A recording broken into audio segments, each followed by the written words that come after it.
Ladies and gentlemen, please welcome back to the field for a special encore performance from La Crosse, Wisconsin, the Blue Stars 50th Anniversary Corps.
Like I said, I was a baton twirler.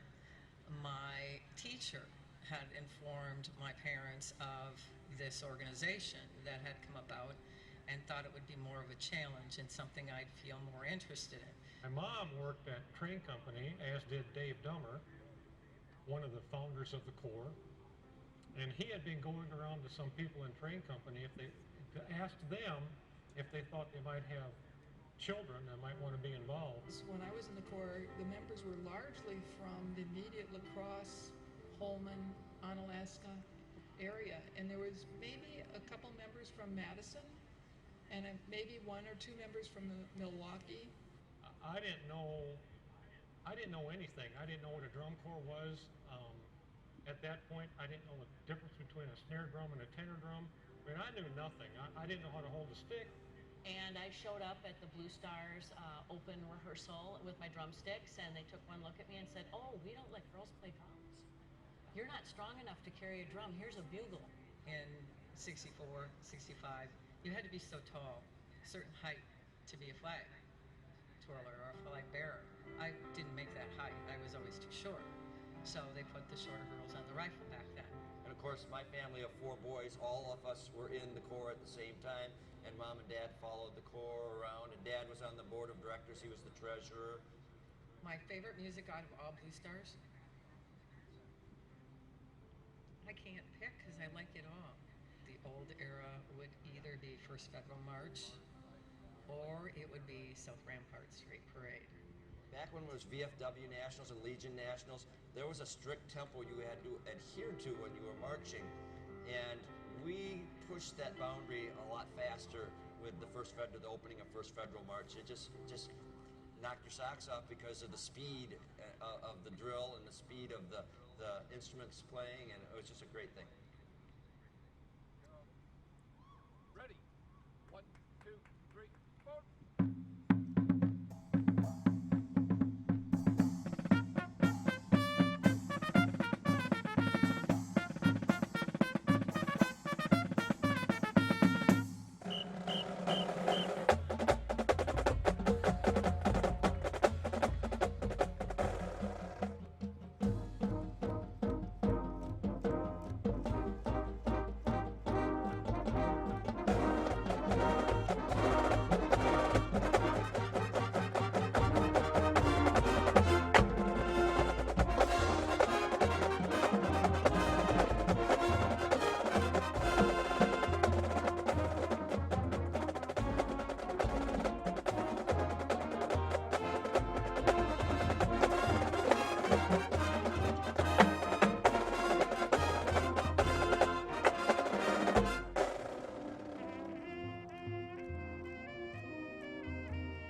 close your eyes and think of what it was like to play in the Blue Stars drumline.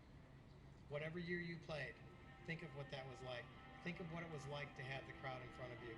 Think of what it was like to watch those videos of when you play and feel that. You could do it again. And it's not about who can play the best. It's about what your group has done for the season. You know, the end crowns the journey. Phineas Coronat Opus. The end crowns the works. I know I can push myself harder than I can ever think possible, and I will accomplish my goals because of Blue Stars. It's hard work. Those kids put in a lot of hours to put a show on the field. So our song was always "Our Day Will Come." As we went past the champion of that event, as okay, you won this one, but our day will come, and I think the next verse is, and will bring us happiness.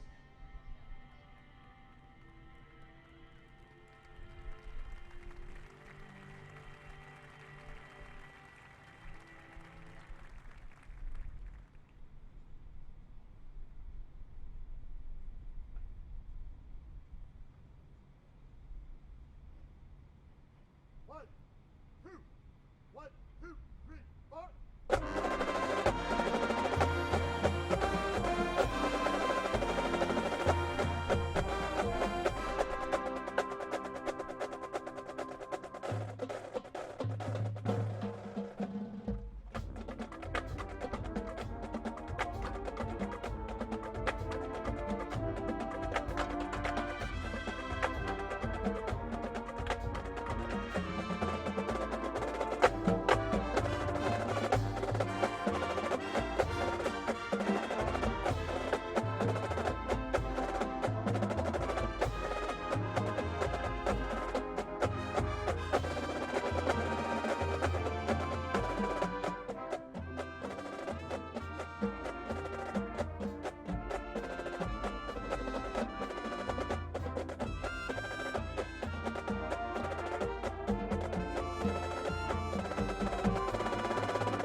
Walking out on the track is David Kyle, who marched the Blue Stars drumline from 1982 to 1988.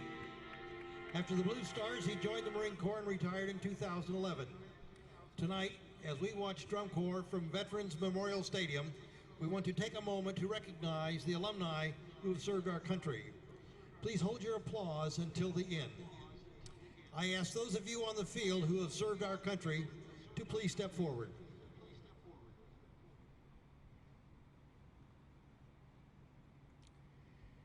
I ask all Blue Star alumni in the audience who have served our country to please stand.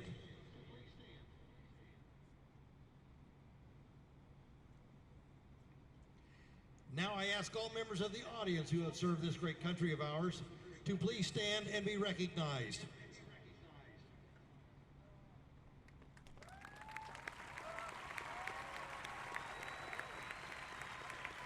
Service members, thank you for your time, your dedication, your commitment to this country. Thanks also to your spouses, your children, your family members for their service to this country. Ladies and gentlemen, continue to please join in showing your appreciation for these men and women who have served, sacrificed, and given so much of themselves for everyday freedoms. Thank you.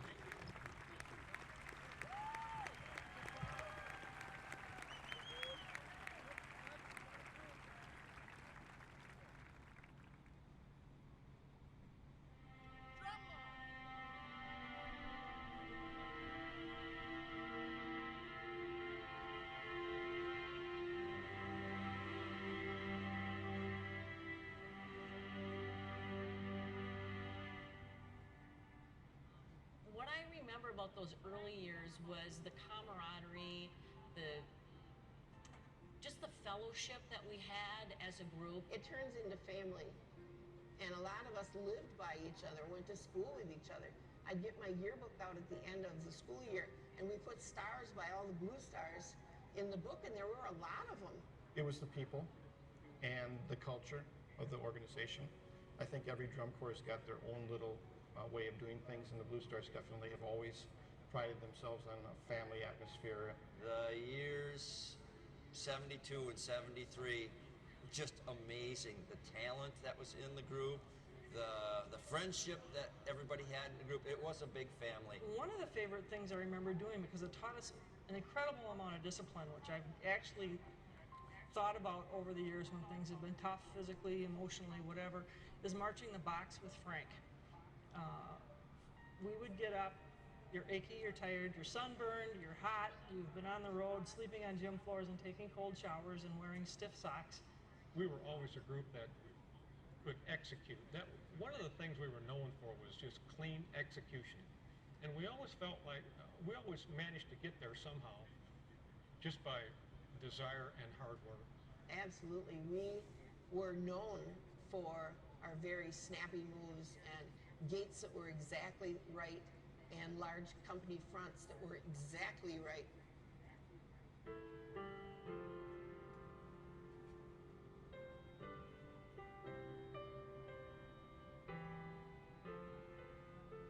(1972), of course, was the year that DCI had their first contest in Whitewater. We were close to winning. We didn't win. Missing that title by such a short amount, but you look back, you listen to the tapes, and I understand. It's probably blasphemy for a Blue Star to say this. We weren't on as much as Anaheim Kingsmen were on. They put a show out there that was unbeatable that night, I have to say. The two hardest spots to finish in DCI are second and 13th. If you're second, you just missed, you're that close to getting that world championship. And if you're 13th, you didn't get a chance to march night show. And so those two spots are really tough.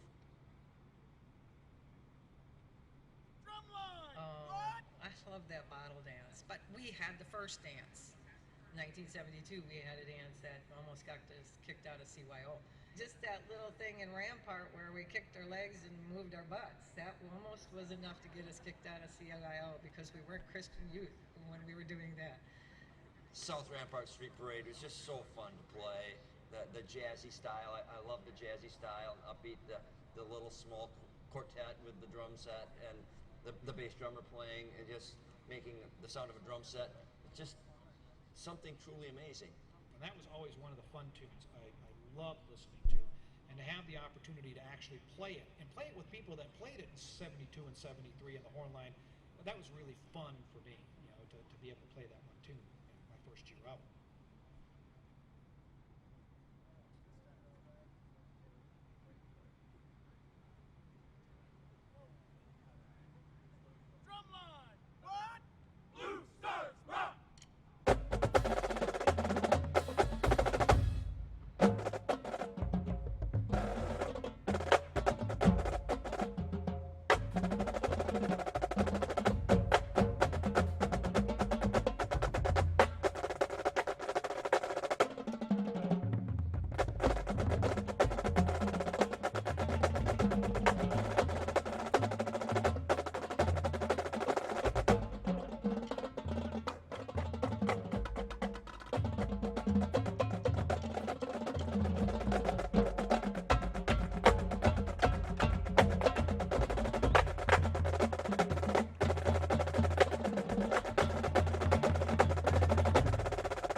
show that I marched music-wise was the 2007 Power and Grace production. When we got to play the Firebird, our first hit from La Crosse, Wisconsin, the Blue Stars, and we just ripped the audience's faces off with this wonderful music. Americana, and I liked that, and we experimented with singing that year too. And my favorite, probably of all time show, is The Factory. That one spoke to me. Planets was probably one of my favorites, just because it was so different. And then, of course, the Jewish trilogy that we're doing this year brings back a lot of memories, and that was really neat. And extra challenging because we had different sections with different time signatures. And that was the opener. And so that became a very strong statement for the Blue Stars. Nobody else had done something like that before. This year we're excited because it is a hallmark piece of the Blue Stars to be able to play that as part of the reunion corps. So you can imagine 170 horns playing that would be very, very